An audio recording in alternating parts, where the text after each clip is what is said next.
Good evening, I'm Jeff Bennett. And I'm Amna Nawaz. On the NewsHour tonight, Israel and Hezbollah move closer to an all-out war after Israeli airstrikes kill hundreds in Lebanon. Kamala Harris and Donald Trump ramp up efforts to win over voters in critical swing states as the election draws closer. And Late Show host Stephen Colbert and his wife Evie on their new cookbook, The Family Stories Behind the Food and How to Laugh in Tough Political Times. Toxicity itself is worth making fun of. Like, that's just the fact of how bad things are is something you have to make fun of.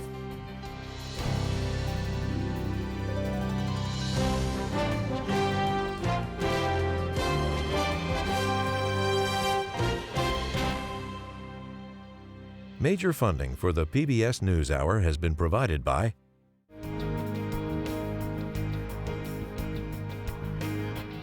the ongoing support of these individuals and institutions, and friends of the NewsHour, including Leonard and Norma Chlorfine, and the Judy and Peter Bloom Kovler Foundation. Two retiring executives turn their focus to greyhounds, giving these former race dogs a real chance to win. A Raymond James financial advisor gets to know you, your purpose, and the way you give back. Life well planned. The William and Flora Hewlett Foundation, for more than 50 years advancing ideas and supporting institutions to promote a better world, at hewlett.org. And with the ongoing support of these individuals and institutions.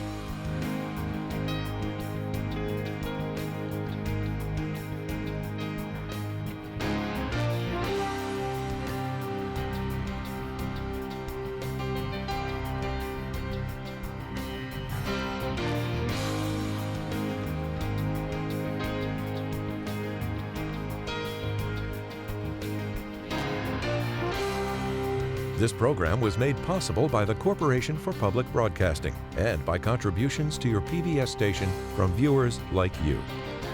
Thank you.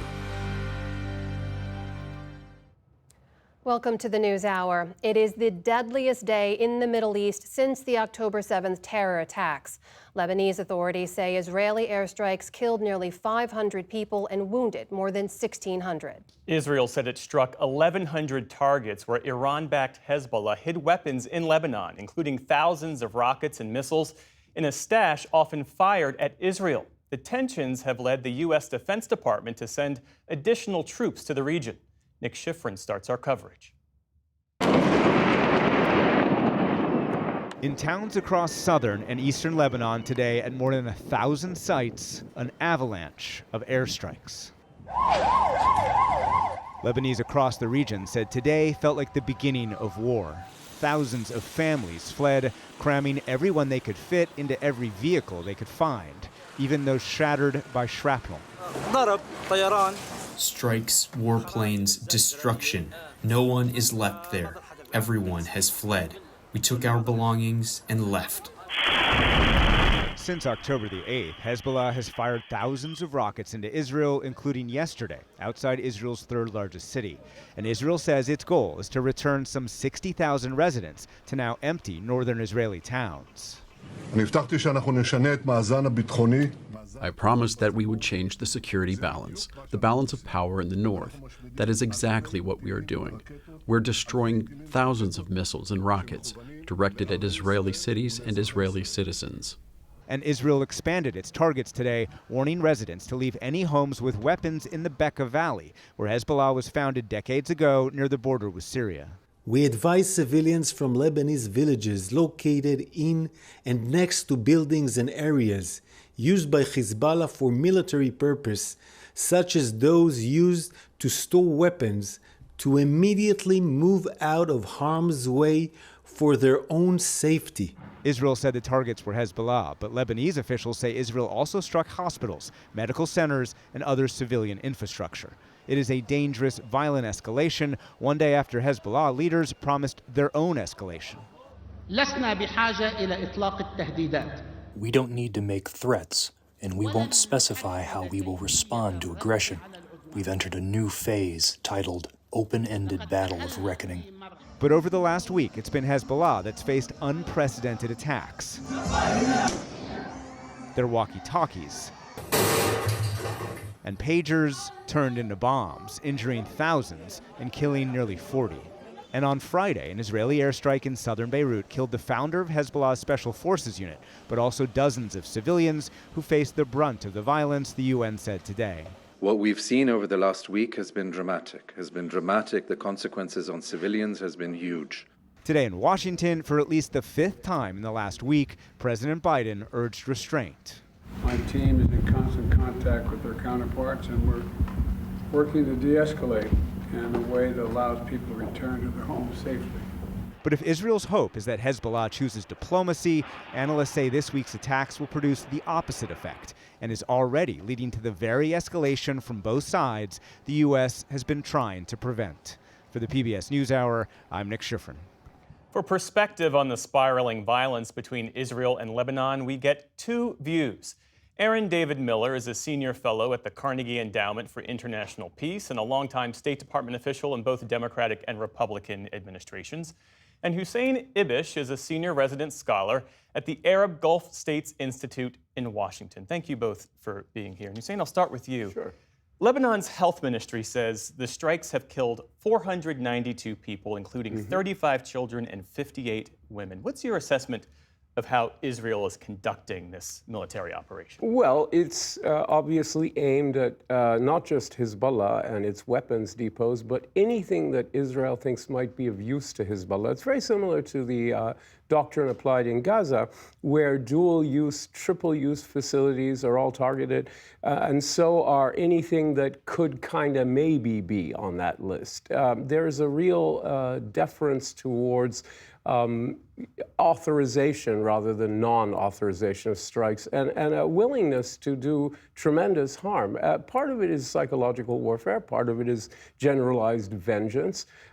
Israel's approach to these things is wars between societies, and they want to make sure everybody gets the point and everybody suffers. Aaron David Miller, how does this move Israel closer to its goal of facilitating the return of some 60,000 people, civilians, to their homes in the north? You know, it's great to be here with you, and it's always great to be here with Hussein. I'm not sure about the war against society. So I think the Israelis are faced with a legitimate problem, and that is October 8th, Hezbollah decided, for their own reasons, perhaps encouraged by Iran, to become part of the axis of resistance. And in doing so, they struck Israel. We've been living on borrowed time ever since. And Hezbollah understands that it's like Hamas. It's placed the entire population of Lebanon in the dock for its actions. As far as Israel's strategy, I mean, I do raise a concern. I'm not sure the Israelis believe for a minute, frankly, that all this military pressure is going to get Hezbollah to somehow roll over, let alone create a pathway that the Biden administration would very eagerly take advantage of to de-escalate under the able and very talented management of Amos Hochstein, who negotiated a maritime border with 2 years ago with Hamas's and presumably with Iran's acquiescence. I think the Israelis, frankly, I don't think they want a major escalation, which is going to expose their population centers and infrastructure to an enormous amount of destruction. But they are taking a major whack at Hezbollah, and I think they're prepared to continue that, perhaps even without a sustainable objective. Do you expect Israel to launch a ground operation in southern Lebanon? Not yet. I mean, I do think that, yeah, Hezbollah is responsible, for sure, for dragging, yet again, Lebanon and its people into a conflict which is not connected to Lebanese interests, but that's changed now. With the pager explosion, et cetera, I think there are all over 4,000 bombs randomly put all over Lebanon. Killed a lot of people, including children. I think the perspective of a lot of Lebanese has shifted to be more sympathetic to Hezbollah. I think that a land invasion is not yet likely, but Israel may come to find that it cannot create the illusion of security, because that's what they're chasing. And none of this, not the bombing, not some kind of a security barrier they might try to create by seizing and creating a new occupation in a swathe of southern Lebanon, none of it would provide security for northern Israel. In fact, it would mire Israel in yet another open-ended occupation and counterinsurgency in the north. north as well as in the south. But I do think that it could create, for a short period of time, the illusion of security. And I think it's possible that the Israelis may turn to that if they cannot get the illusion of security through this bombing, which is undoubtedly a form of coercive diplomacy.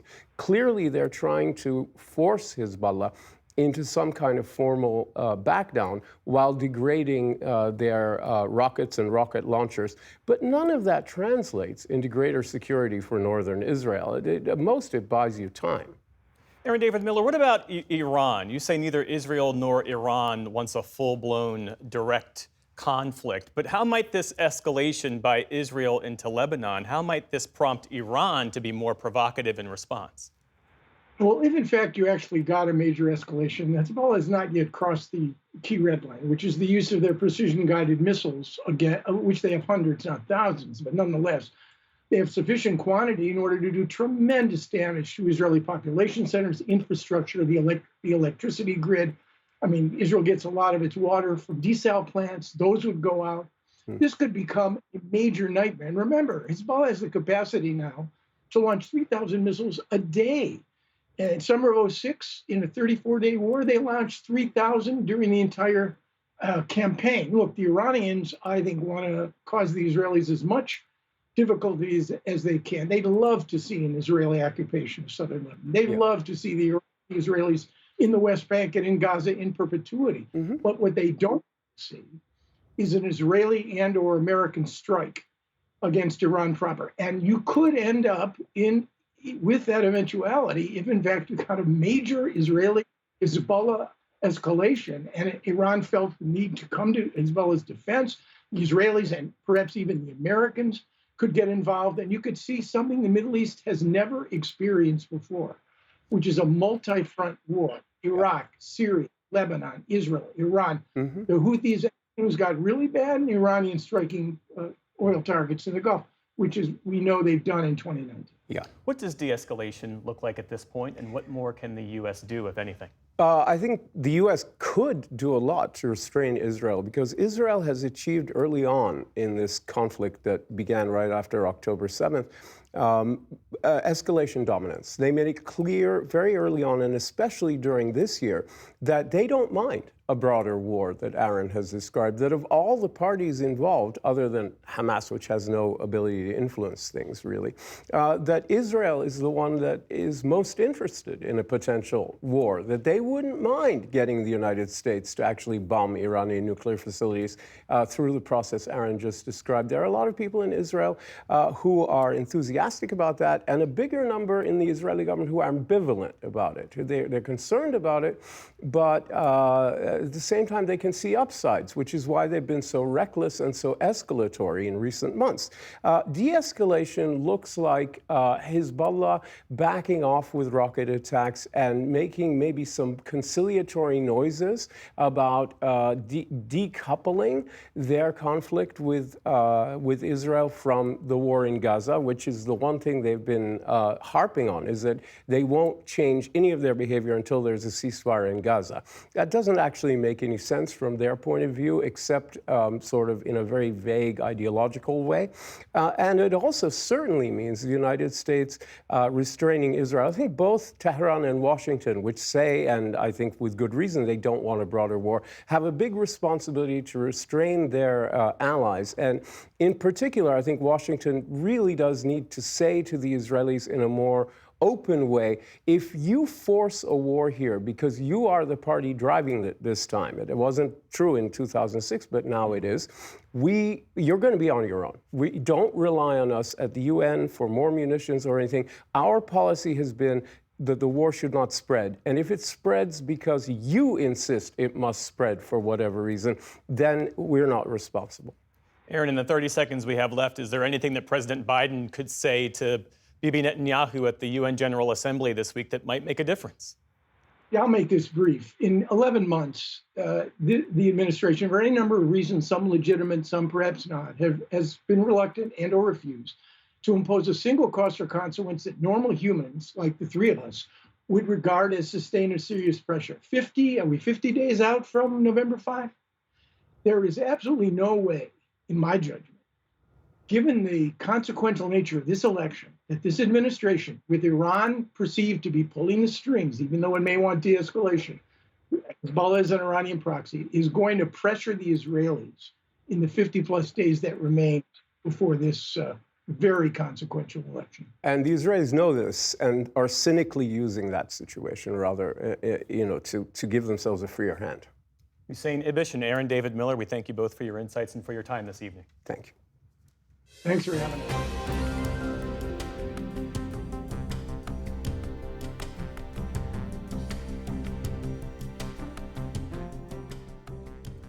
We start the day's other headlines with the latest on the apparent assassination attempt of Donald Trump at his golf course earlier this month. Prosecutors said today that the suspect, Ryan Routh, had engaged in a premeditated plot to kill the former president. They say the 58-year-old left behind a pre-written note that he addressed to the world, appearing to say he may not succeed in killing Trump and offering a reward to anyone willing to, quote, complete the job. Routh appeared at a West Palm Beach courthouse today. He'll remain in jail awaiting trial on 2 gun-related charges. Prosecutors will seek a more serious charge of attempted assassination of a major political candidate. The Biden administration is proposing a ban on Chinese software and hardware in autonomous vehicles operating on U.S. roads. The Commerce Department cites national security concerns for the move and says Russian technology would also be prohibited. Under the proposal, the software would be banned from vehicles starting with model year 2027 and hardware in 2030. The move comes after a similar ban on communications equipment from Huawei in 2022 and amid a push by U.S. lawmakers to ban TikTok if its Chinese owners don't sell their stake. Officials in Alabama are urging members of the public to come forward with any information related to a weekend mass shooting in Birmingham. The search is still on for the gunman who opened fire outside a nightclub on Saturday night, killing 4 people and injuring 17 others. Police have described it as a targeted hit, but say that innocent bystanders were among those shot. Today, authorities said they're offering rewards totaling $100,000 for credible information that helps lead to an arrest or conviction. We cannot give safe harbor or shelter to people who want to just simply kill people. We can't give them cover. They should not feel safe in our community. They should not feel safe anywhere. Saturday's shooting was the city's 3rd quadruple homicide of the year. In fact, according to an Associated Press database that tracks shootings, 3 of the nation's 31 mass killings this year have taken place in Birmingham. Murder and other violent crime dropped across the nation last year. That's according to an annual report from the FBI. Overall, violent crime fell by an estimated 3% compared to 2022. Murders and manslaughter dropped nearly 12%, and reports of rape fell more than 9%. However, reports of hate crimes rose last year by 2%. Public safety has been a central issue in this year's presidential race, with the Republican ticket claiming, despite evidence to the contrary, that crime is out of control under the Biden administration. 2 Russians and 1 American returned from the International Space Station today, ending a record-breaking stay for the Russians. Touchdown. Their capsule landed in a cloud of dust in Kazakhstan about 3.5 hours after it undocked from the station. Oleg Kononenko and Nikolai Chubb were aboard the ISS for 374 days, a new record for the longest continuous stay. American astronaut Tracy Dyson was there for 6 months. 8 astronauts are still on board, including Butch Wilmore and Sonny Williams.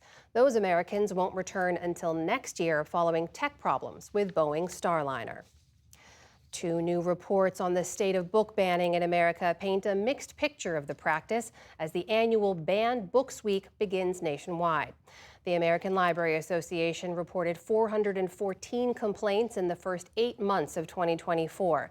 That's compared to 695 challenges over the same period last year. In the meantime, data from PEN America shows the number of books actually being pulled from shelves tripled over the previous year to more than 10,000. Experts say the 2 surveys don't necessarily contradict each other, and taken together, they point to an ongoing surge in book bans in recent years. And on Wall Street, small gains across the board helped build on recent record highs. The Dow Jones Industrial Average added around 60 points, well above that 42,000 point level. The Nasdaq added about 25 points on the day, and the S&P 500 tacked on 16 points to close at a new record.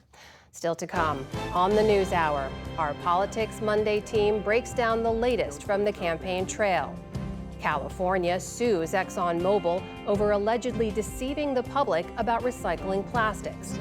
And Judy Woodruff discusses the election with voters from across the political spectrum in Wisconsin. This is the PBS NewsHour from the David M. Rubenstein Studio at WETA in Washington, and in the West from the Walter Cronkite School of Journalism at Arizona State University. Congress is returning to town with the election hovering, and funding for most of the government is set to run out a week from today. Congressional leaders announced another short-term proposal to punt more partisan fights over spending until after the election. Lisa Desjardins is tracking the movements on Capitol Hill and joins us now. Lisa, so here we go again. Yep. What's in this deal exactly? Okay, let's talk about this. This came together over the weekend from the Republican and Democratic leaders of Congress. First thing people should know, this would extend government funding to a new date, December 20th. Of course, that is after the election, but before a new president would be sworn in.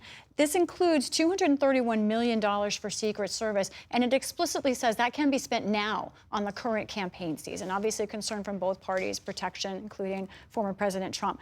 What is not in here, there will not be any increased funding for Veterans Affairs. That is something that Democrats say they particularly tried to get in this bill. The VA is strained right now for resources, but Republicans, they say, would not agree to it. As you said, this is standard procedure, but coming now in such a tense election year, both parties' leadership realize they need to get this through. Republican leaders don't want to shut down, and Democrats want to focus on the election. So what happens now? What are you watching for next? Okay, so the first thing is we're waiting to see how this happens. We do expect this to pass both chambers. It's a question of how dramatic is it. The House is likely to move on this tomorrow or Wednesday. Now, we are watching in the Senate some senators, conservatives like Mike Lee of Utah, who often brings up his objections to spending and other things because he knows he can try and run out the Senate clock, get some attention for it. This could come close to the wire to next Monday's deadline, but I'll expect in the end it will likely pass. The other person to watch very closely is former President Donald Trump. He said he would oppose, he told Speaker Johnson to oppose a deal like this without attached legislation he wanted. Is he going to fight again against this deal? Is he going to push for a shutdown? And more importantly, is he going to raise problems for Speaker Johnson? We know recent Republican speakers of the House do not have an easy job, and their job security also is not the greatest. That is indeed true. Lisa Desjardins, thanks so much. And turning now to the presidential race, with just over 40 days until Election Day, both Vice President Kamala Harris and former President Donald Trump are ramping up their campaigning in swing states during the final stretch of the race. A week after a second attempt on his life, former President Donald Trump spent the afternoon in western Pennsylvania. Nobody's done for farmers what I've done. Speaking to voters about the potential threat from China to U.S. agriculture. I'm going to call up President Xi. I'm going to say you have to honor the deal you made. We made a deal. You'd buy $50 billion worth of American farm product, and I guarantee you he will buy it 100%. He will buy it. As Trump and Vice President Harris barnstorm battlegrounds just 6 weeks before Election Day, new polling from the New York Times and Siena College shows the former president taking the lead in 3 of those crucial states: Arizona, Georgia, and North Carolina, with Trump's 5-point lead in Arizona outside the margin of error. While the polls may show a Trump advantage in the Sun Belt, Harris is outpacing her Republican rival when it comes to money in the bank. The vice president received a $27 million cash injection from a Wall Street fundraising event on Sunday, adding to the $361 million the campaign raised last month. That same day, she also racked up 700 endorsements in a signed letter from both Republican and Democratic national security leaders, who called the choice between Harris and Trump a choice between, quote, democracy and authoritarianism. On official vice presidential business today, Harris will pick up campaigning in key swing states throughout the week with a focus on the economy. I've named it an opportunity economy, which really, in short form, is about what we can do more to invest in the aspirations, the ambitions, and the dreams of the American people while addressing the challenges that they face. The vice president also accepted an invitation from CNN for a second debate with Donald Trump, who swiftly declined the invitation at a weekend rally. It's just too late. Voting has already started. And in an interview on a conservative Sunday show, Trump was candid about his plans not to run again in 2028. If you're not successful this time, do you see yourself running again in 4 years? No, I don't. No, I don't. I think that will be it. I don't see that at all. His running mate, Senator J.D. Vance, meanwhile, campaigned in North Carolina today. Thanks to Kamala Harris's policies, you've got a lot of American families and a lot of American cities that can't afford to provide basic necessities to their citizens. But all eyes are on a different Republican candidate in the Tar Heel state, gubernatorial nominee Mark Robinson. On Sunday, several of Robinson's top campaign staffers quit after a CNN report uncovered numerous inflammatory and derogatory comments that the lieutenant governor allegedly made on a porn website. The Harris campaign quickly turned out campaign ads tying Robinson directly to Donald Trump. I've gotten to know him, and he's outstanding. Donald Trump and Mark Robinson. They're both wrong for North Carolina. With early voting already underway in some states, the race remains a tight one, leaving a grueling sprint ahead for the candidates in the weeks until November. And new developments in two key states could affect the presidential candidates' potential paths to victory as each tries to clinch the electoral votes needed to win. To dive into it all on this Politics Monday, we have Tamara Keith of NPR and Jasmine Wright of Notice. That's a new publication from the nonprofit, nonpartisan Albritton Journalism Institute. Amy Walter is away. It's great to have you both here. Good to be here. Thank you so much. So we are heading into the final 6-week sprint to Election Day. Tam, you've been keeping tabs on Donald Trump's travel schedule. What does that tell you about the campaign strategy 6 weeks out? Well, what I can tell you is that he is in Pennsylvania. He was just in North Carolina. He's going back to North Carolina again, and he's also going to Georgia. So his strategy is this East Coast strategy. If he can win in Pennsylvania and Georgia and North Carolina, but especially if he can win in Pennsylvania, then Harris has a very difficult path to the 270 electoral votes she needs. And so Trump is focusing on these states. The fact that he is spending a lot of time in North Carolina says that he's worried about it. Mm-hmm. Because if he wasn't worried about it, he wouldn't be spending time there. But he is. In fact, I think he's spending more time there than Harris has spent since she became the nominee.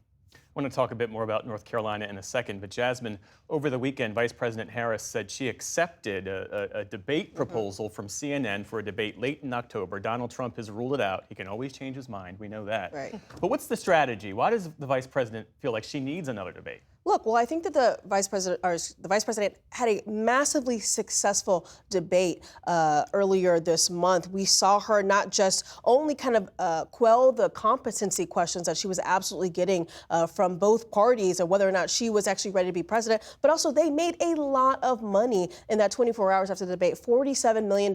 So they want to recreate those moments. And of course, it's a little bit of goading Trump, something that they have seen just in the debate and since the debate that has been successful, trying to poke him, really kind of playing this game of are you or are you not a chicken. And so I think we're going to continue to see her up until really it's basically too late and those dates expire, trying to get Trump again on that debate stage because there is no, or at least they believe that there is no downside into them doing this. Well, and one thing I will note is that the vice presidential debate is scheduled for October 1st.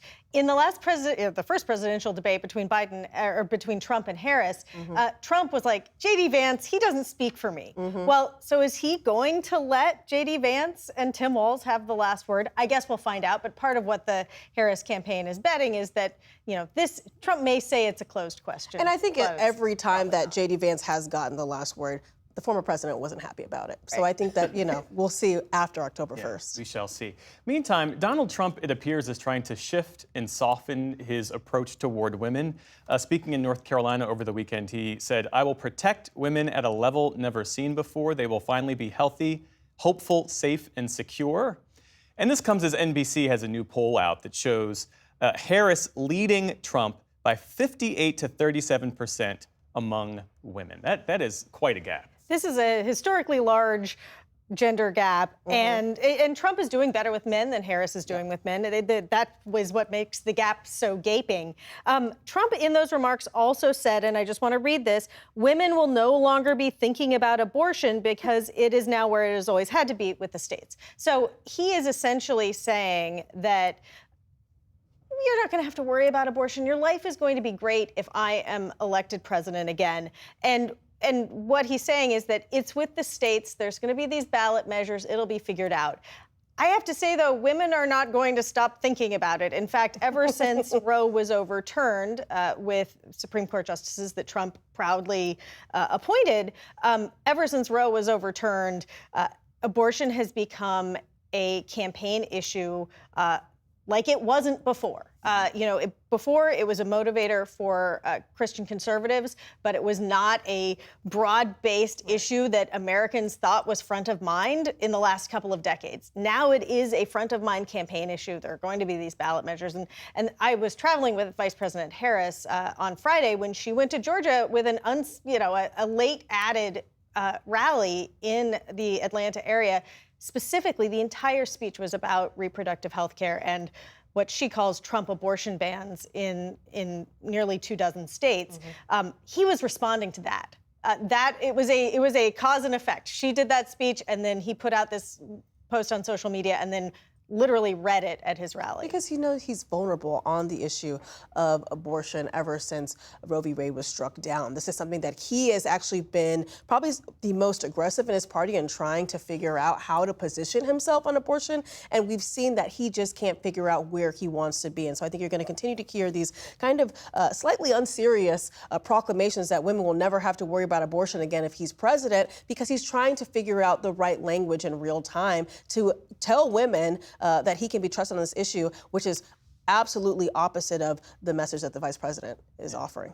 Well, we got some news today out of Nebraska, and this relates to the Republican effort to change how Nebraska awards its electoral college votes. This was an effort by Republicans to boost former President Trump, and it hit a roadblock in the form of a state legislator named Mike McDonnell. He put out a statement, part of which I'll read. He says, in recent weeks, a conversation around whether to change how we allocate our electoral college votes has returned to the forefront. He also says, after deep consideration, it is clear to me that right now, 43 days from Election Day, is not the moment to make this change. Tam, how big a deal is this for both campaigns? This is, in some ways, this returns it to where it was, which is that this was kind of going nowhere. They've been trying to do this. The Republican legislature has tried a few times to make this happen. What is interesting is that in the past week, former President Trump, his close ally Lindsey Graham, have been talking to these legislators, trying to put pressure on them, trying to make it happen one more time. This is because Trump allies readily admit that he is not winning in this one congressional district. In fact, Harris and her campaign have spent a lot of time and money and sent, Doug Imhoff is the second mayor of Omaha at this Living point. there, he's got an apartment. He just got an apartment. Yeah, they have spent a lot of time and effort on this one electoral college vote, because if it comes down to just the blue wall states, then she would also need this blue dot, the second congressional district in Nebraska, in order to get to 270. And obviously, Trump and his allies do not want that to happen. There's no doubt this is a major win for the Harris campaign. Of course, this guy can change his mind, that we may go through 2 more rotations of this before we get to November. But certainly, I've been talking to Harris aides. I was with them in North Carolina 2 weeks ago, where I asked an aide really what's their path. And they say that they are most comfortable, they feel most bullish about the blue wall path plus Omaha, and that is where that congressional district is. And so they want to maintain that. And so him basically ruling out, switching it, saying that we're too close to November to do this, this is a win for them, even though it still maintains what is the status quo. Jasmine Wright of Notice, we should say a former NewsHour producer. Yes. Great to have you back. And Tamara Keith, of course, of NPR. Thanks so much. You're welcome.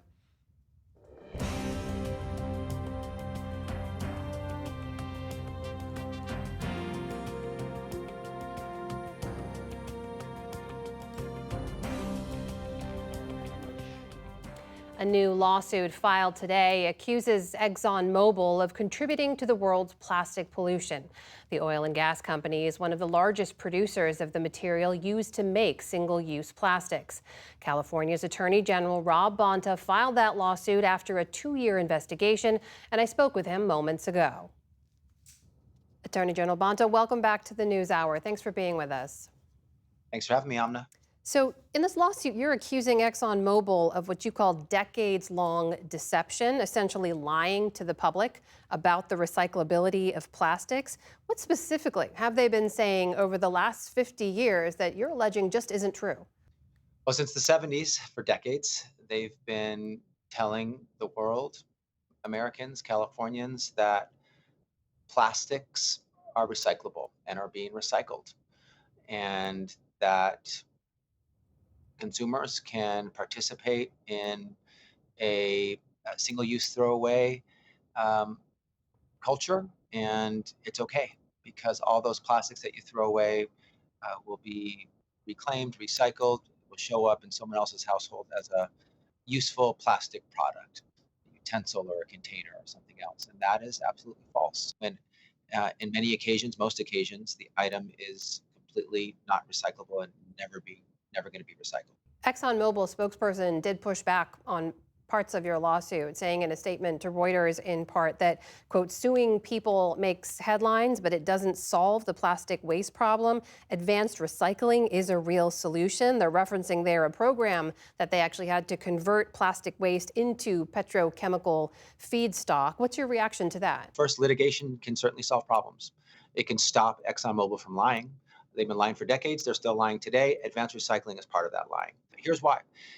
92% of what is produced by advanced recycling is not any other plastic product. It is mostly transportation fuel and other items. So they promise this circular recycling experience for their plastics, that through advanced recycling, they can take any plastic, they say, and it'll come back into your household as a useful plastic product. A water bottle will come back as another water bottle, or maybe a container or a utensil, something else useful. And it's just not true when they know it.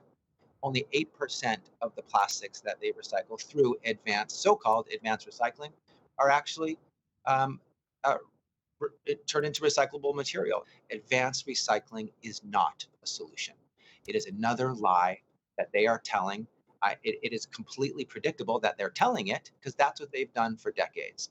But it's a lie. It's worth pointing out ExxonMobil does not actually produce or manufacture a lot of the single-use plastics that you're talking about here. They are the largest producer of the plastic polymers that are used to then produce those single-use plastic products, right? Which are the building blocks of the plastic. Exactly. So why not go after the companies that actually make the single-use plastics that we agree are the core of this problem? We're going to the source. ExxonMobil is the biggest producer, as you mentioned, of the building blocks, the raw materials, the plastic pellets that they sell to their corporate clients, who then, through melting and molding, through adding of chemicals, turn them into the products that we see.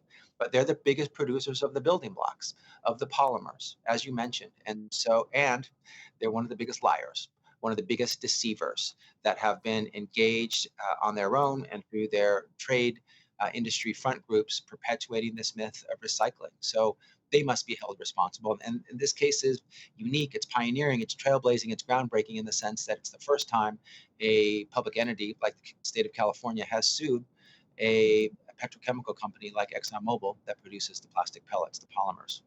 There have also been campaigns over the years for consumers to reduce their plastic consumption, not just reuse and recycle, as you point out, which has abysmally low rates across the country, but our usage as consumers has actually gone way up over the years. So doesn't that play a role in creating more demand that manufacturers will say, we're just trying to meet? When it comes to usage, no surprise that it's gone up. That's exactly what ExxonMobil wants. That's exactly what the myth of recycling is designed to manifest. When people have comfort that they can use freely plastic products as much as they want and put them in the blue bin because it'll come back as a recycled product and not harm the environment. In fact, they think they're being good stewards of the environment. That increases use. That's by design. That's what ExxonMobil want it. And given that only 5% of the plastic waste in the United States of America is actually recycled, less use of plastic products might be something that a fully informed public might want to engage in, and reuse of either plastic products or non-plastic products like cloth or fabric bags when you go shopping might be something people want to adopt as well. But the myth of recycling was designed to drive purchases of and use of plastics up, and also drive profits of ExxonMobil up, and it's worked. Last year, ExxonMobil made $36 billion in profit. That is California's Attorney General Rob Bonta joining us tonight. Mr. Attorney General, thank you. Good to see you. Thanks for having me, Amna. Good to see you.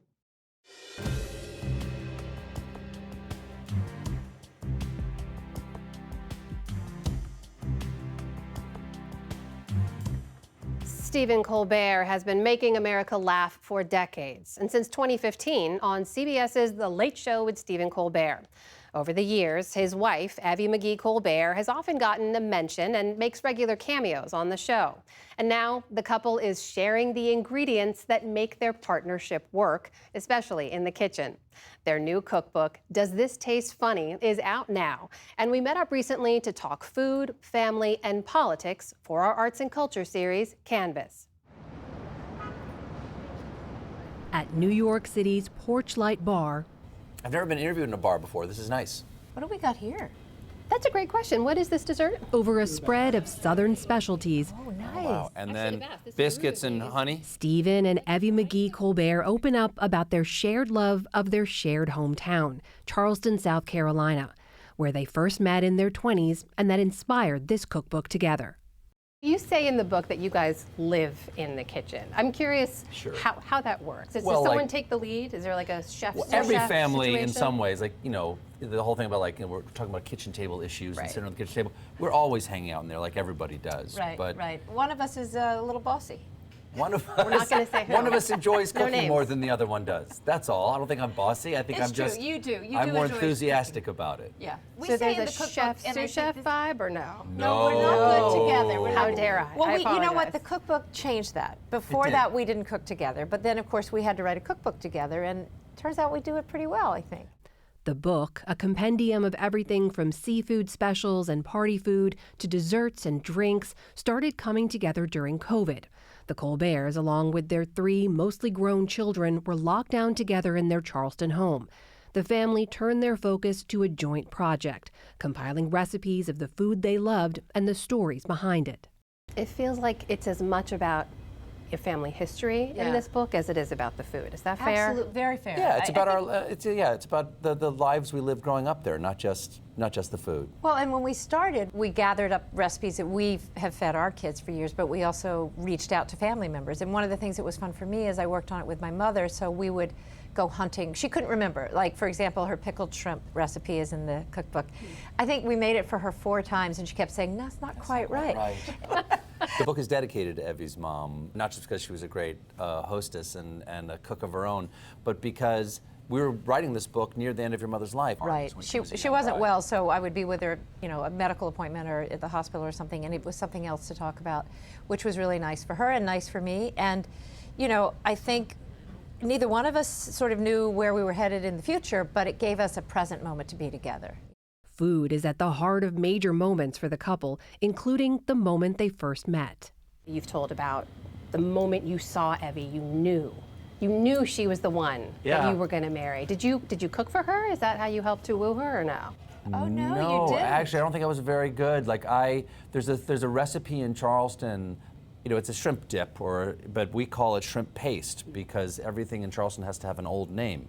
And so my family made shrimp paste, and our recipe was terrible. And the first thing I ever made for Evie was shrimp paste, which is not the most attractive sounding dish. Well, you used canned shrimp. I used canned shrimp, and it was terrible. There were budget constraints. There were budget constraints. Exactly.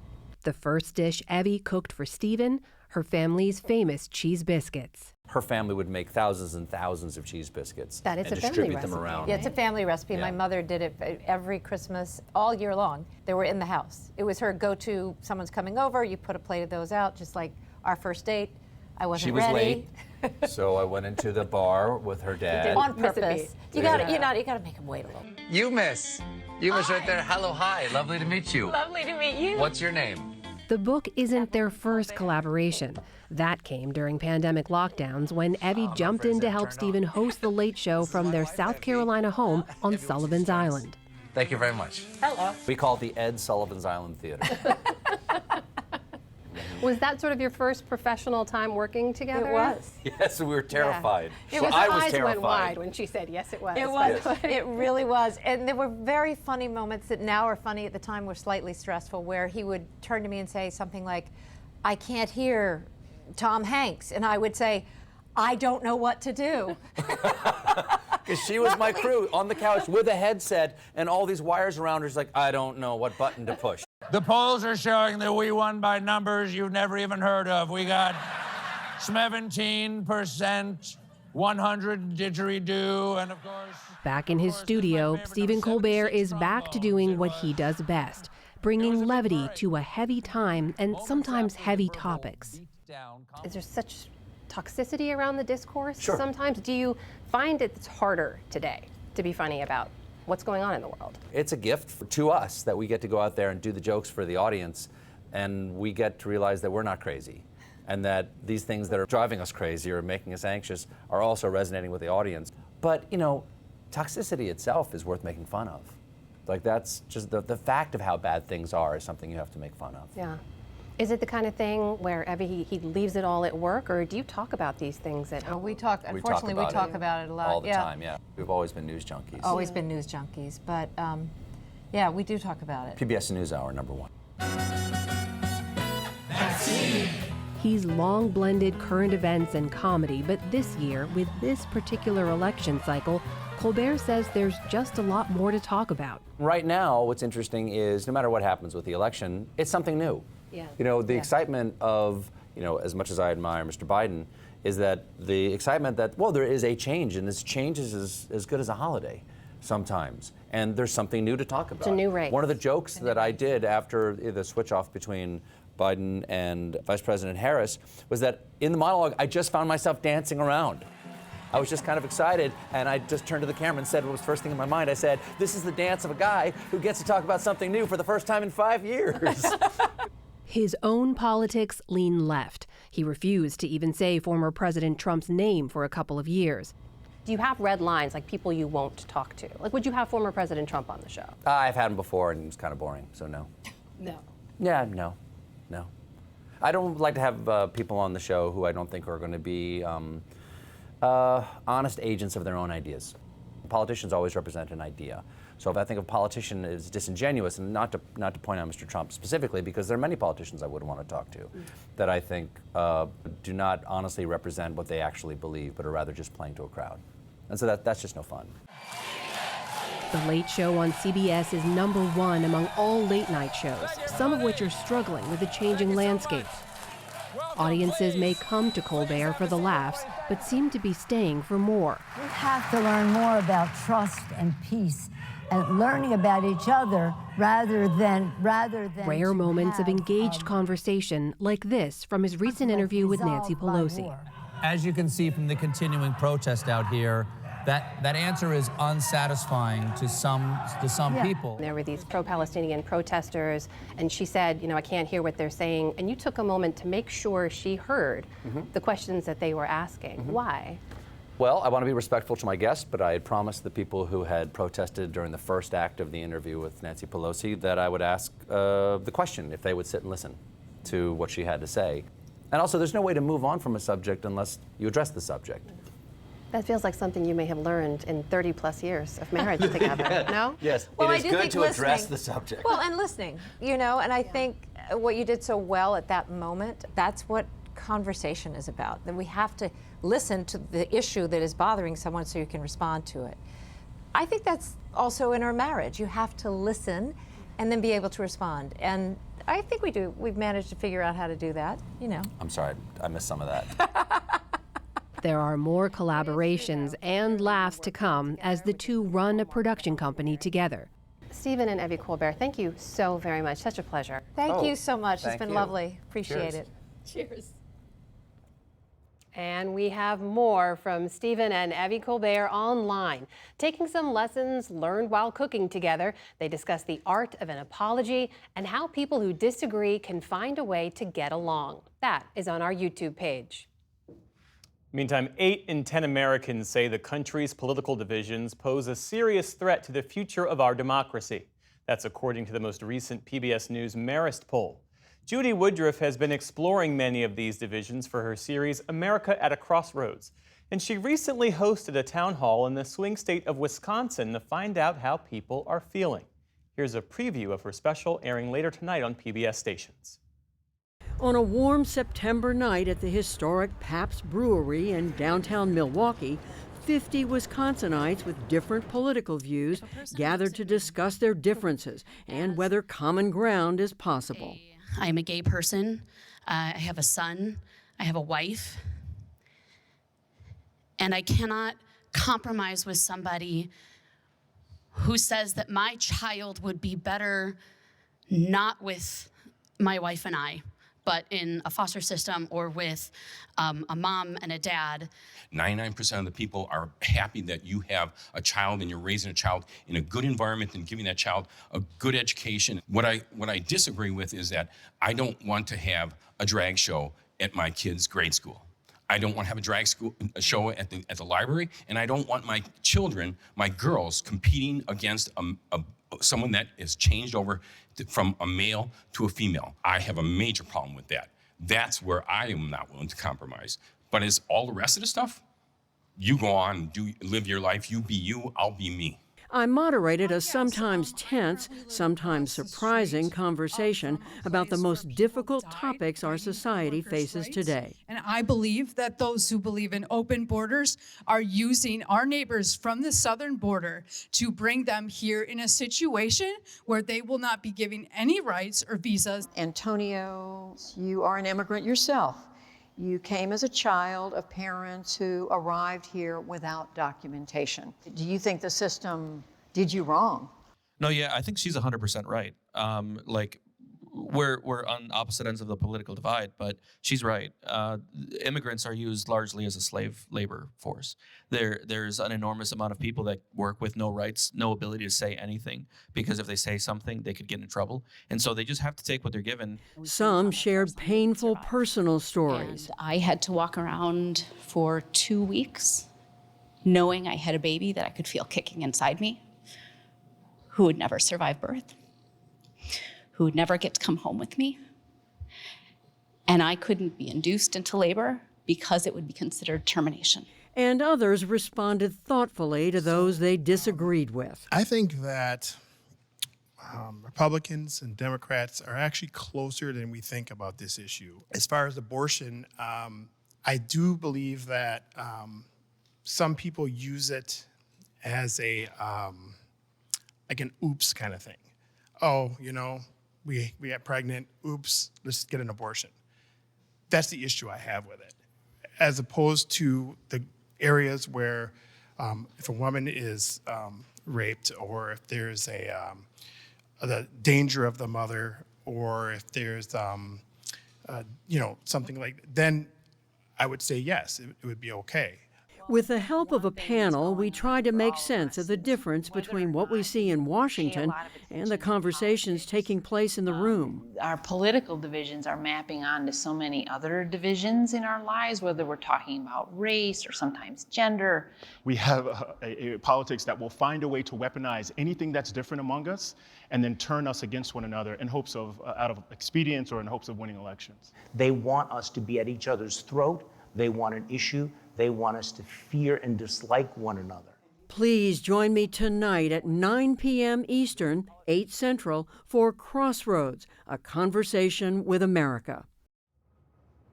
And you can get a look behind the scenes of how we produced that town hall. See that at pbs.org/newshour.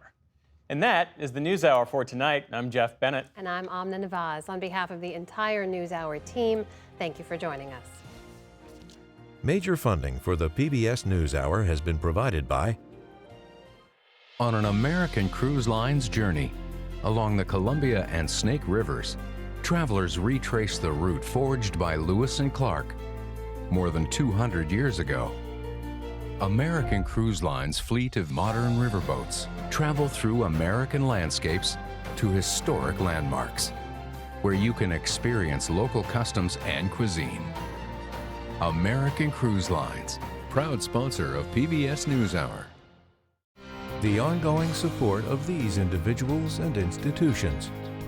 And friends of the NewsHour, including Jim and Nancy Bildner and the Robert and Virginia Schiller Foundation. The Ford Foundation, working with visionaries on the front lines of social change worldwide. Funding for America at a Crossroads was provided by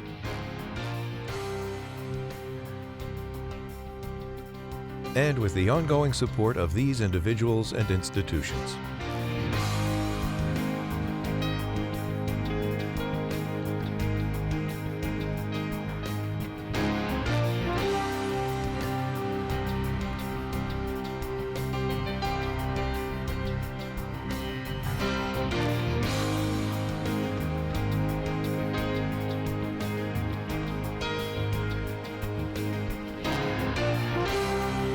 This program was made possible by the Corporation for Public Broadcasting and by contributions to your PBS station from viewers like you.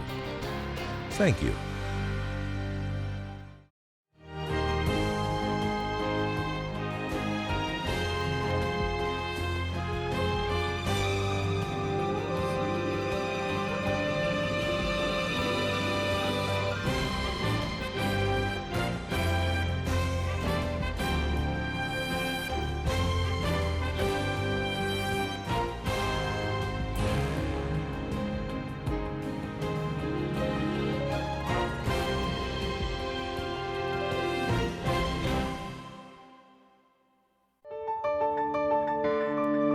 You're watching PBS.